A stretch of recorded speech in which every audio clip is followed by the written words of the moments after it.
Bihar assembly ఎన్నికలకు రంగం సిద్ధమవుతుంది. ఇందులో భాగంగా ఎన్నికల సన్నద్ధతపై సిసి జ్ఞానేష్ కుమార్ అధ్యక్షతన జరిగిన సమావేశంలో ఈసీఐ సీనియర్ అధికారులు, బీహార్ చీఫ్ ఎలక్టోరల్ అధికారి వినోద్ గుంజ్వాల్ పాల్గొన్నారు.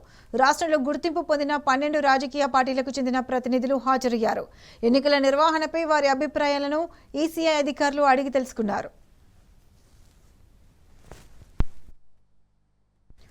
రాష్ట్రంలో ఒకే విడతలో ఎన్నికలు నిర్వహించాలని తాము కోరినట్టు జేడీయూ ఎంపీ సంజయ్ ఝా తెలిపారు. బీహార్లో శాంతి భద్రతల సమస్య కానీ, నక్సల్ సమస్య కానీ లేవని, మహారాష్ట్రలో ఒకే విడతలో ఎన్నికలు నిర్వహించిన తరహాలోనే బీహార్లోనూ ఎన్నికలు నిర్వహించాలని సమావేశంలో కోరామన్నారు.